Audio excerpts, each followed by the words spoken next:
myopia? Well, it's people who can't see clearly. If somebody's walking towards them, they may not recognise their face because it's blurry.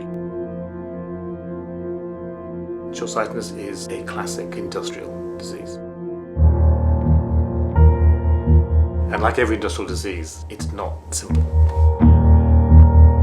Okay, so come over here and take a look. So look, you can look at this screen here, but these are worldwide prevalences of myopia. It's reached epidemic proportions in Asia, but it's truly gone up significantly throughout the world. So that's a serious potential public health problem. So a young baby, for example, is what we call hyperopic, which means the eyeball's actually a little bit too small for the power of the optics, and it has to grow in this coordinated way in order to get things in focus.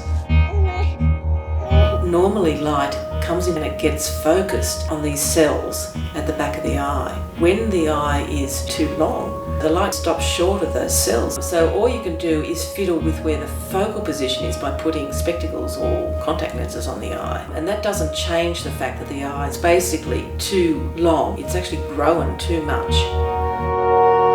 What happens when you turn the lens of a camera is you're actually making the lens further from or closer to the material that absorbs light. You can also control the muscles in your eye, the ciliary muscles, which control your lens thickness. So you can actually adjust your lens. That happens over a very brief time scale of fractions of seconds to seconds. So that's one way of controlling blur. Young children, as they're developing, they're not going to experience prolonged, constant blur of all one kind. If they're looking at something up close and things in the distance are blurred, or they're looking at something far away and things up close are blurred. And as you move your eyes around from one place to another, you do all kinds of different things with your eyes and experience all kinds of different visual environments. The blur will vary from one moment to another. There's a process by which eyes will grow into focus over time. And most children are born farsighted. And over the first decade of life, that farsightedness diminishes. If their farsightedness diminishes too fast, that's a predictor of whether they're going to become myopic. Children spending more time indoors studying or watching TV or whatever may be at greater risk for developing myopia. People have always thought there are two factors. One is what's called near work, so too much of that. And of course, the more of that you do, the less time you have outdoors. Now, unless you read outdoors. Well, that's not at all silly, because as much as we know about the mechanisms, reading outdoors shouldn't be a problem. If you're reading a screen or a book, the optics are the same, apart from one big difference, is that what you're reading is emitting light. That certainly could make a difference. And how about with one?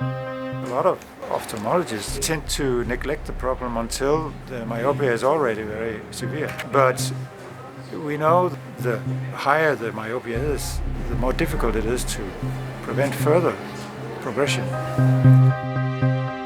If it wasn't for glasses, people with myopia would be profoundly disabled.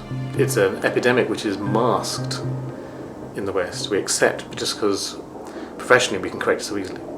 We can make it go away. Can you see? The eye is responding to what it sees. So to get that, we need to understand what is actually in the image that the eye is capturing that tells it whether to grow or not to grow. The most important thing for people to know is how bad it can get, which is as bad as East Asia, but we're on the verge of effective prevention. That's what people need to know.